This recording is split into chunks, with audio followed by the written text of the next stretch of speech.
Hello people, it's Elstonation here. Right, on this video I'm going to show you how I paint some bases. This is just the way I paint them for tabletop standards, so it's not the way you have to. You can put more effort or less in, it's up to you. So what you can see first off is I've primed the base black, and that little bit there is where I picked it up when it was wet, so a little bit of the paint came off. However, that's nothing we can't work around.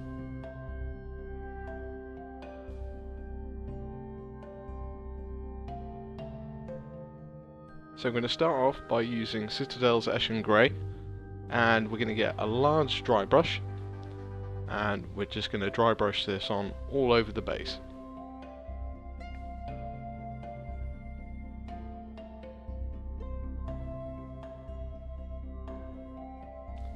Now I've speeded up the video a bit here, so this will actually take a little bit longer. However, it's a relatively quick and easy process, so have a lot of fun with it because there's not very many times where you get to do dry brushing and it produces a really nice effect. Dry brushing is kind of key to this because I don't want it to be a solid colour, I want imperfections all over the base. Next I'm going to use Screaming Skull as the next highlight, and again we're just going to do some dry brushing over the top of this.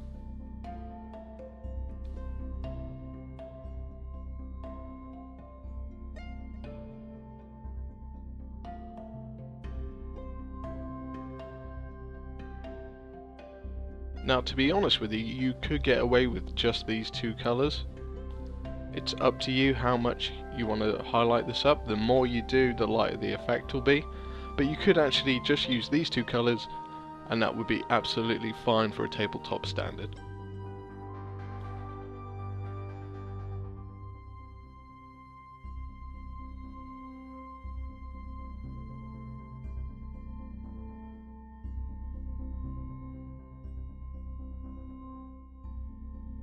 Now at this stage you could leave it here.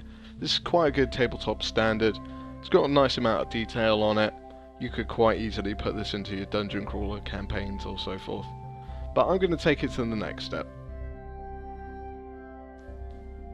Now the reason why I want to take it to the next step is I've noticed when I did the dry brushing it actually picked up some tiny little imperfections, actual fingerprint marks on the green stuff itself. I intend to actually see if I can overcome this by painting on some pigment. Now I'm going to use the concrete pigment from Broken Toad Pigments. You can get this from Artisan quarters and there should be a link in the description of where you can purchase this. They're quite cheap, so I would strongly suggest if you get a chance, invest in some of these. Now what I've done is basically mixed the pigment with some surgical spirit and put it on a old brush. I strongly suggest an old brush because this will not do you any favours on your very expensive brushes. So all I'm doing is just painting it on. I'm not completely covering it, so it's not like a wash, it's just dabbing it on in places I feel like I want it. Now as you can see, it's coming out with quite a nice white effect.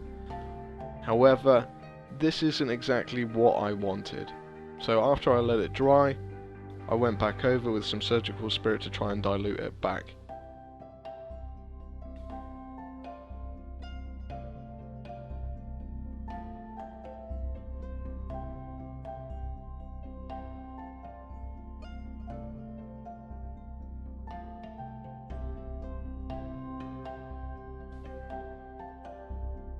So this is what it looks like whilst it's still drying. Now I expect this to go a lot brighter.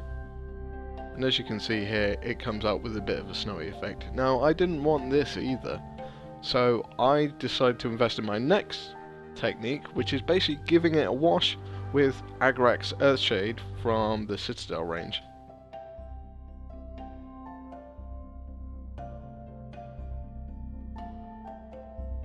This helps dilute the pigment itself and also adds another colour to it.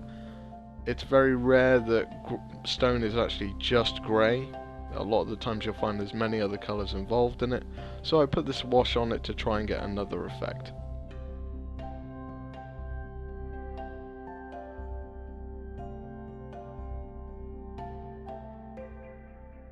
And here's the final result.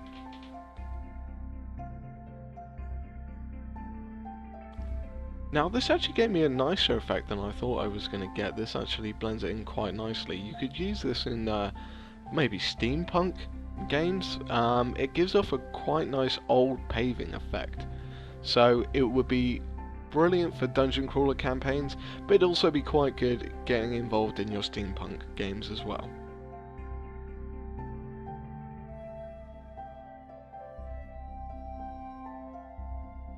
Now I'm going to move on to painting another base with some treasure, well, i.e. some coins on it.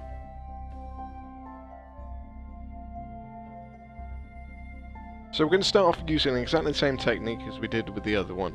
Dry brushing on Eshin Grey, and then dry brushing on some Screaming Skull over the top of that. I'm trying not to get the coins covered in the grey, however it's not a big deal if you do. We are going to paint over them, so it's not a massive issue.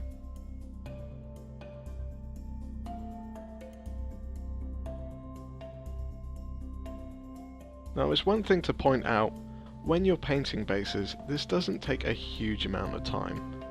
So enjoy it, don't think it's a tedious chore, unless you are doing hundreds of them, which I know can be a real headache. However, just enjoy it. If you're doing it just for your dioramas, or your one-off captains, or your characters, enjoy it, take your time with it.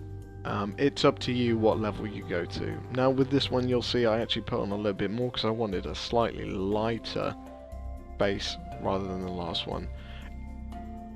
How much paint you put on the actual base itself does actually affect what colour it'll come out with, but it's completely up to you on what you're after. Okay, so this next section is actually painting on the coins. So I'm going to start off by painting on Balthasar Gold. Now you can use any sort of copper colour here. You could even use a gold colour if you want to. It's completely up to you what you want your treasure to look like. I'm going for a little bit more of a duller sort of look, if you will. Mainly for the fact that it's been in a dungeon, it's not exactly going to be that shiny. So you've got to take a little bit of care with this one, actually painting some of the coins.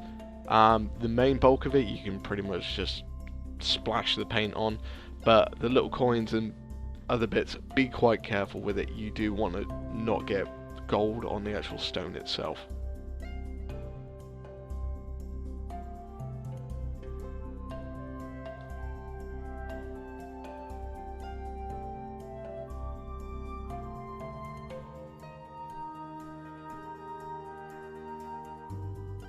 Okay, now that we've done that, we're going to dry brush on Runefang Steel over the top.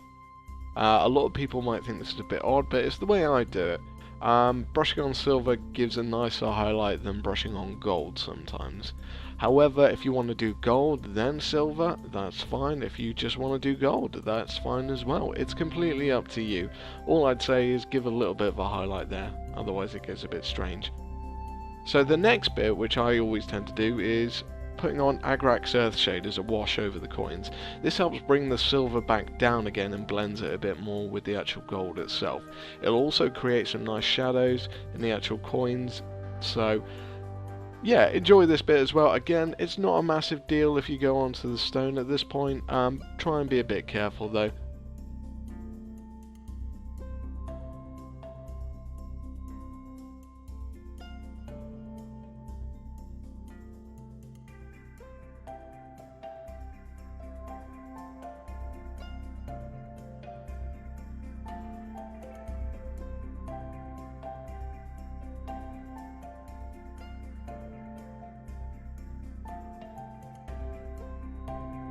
Okay, in this last bit, I'm just going to dry brush on some Runefang Steel again to get those highlights back. So we've got some shadows and highlights, gives the whole picture a lot more definition.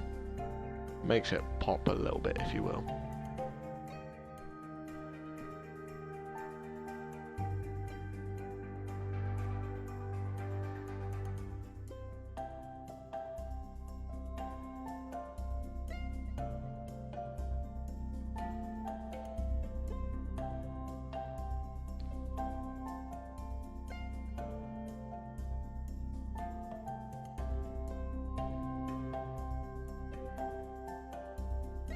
And here's the final product.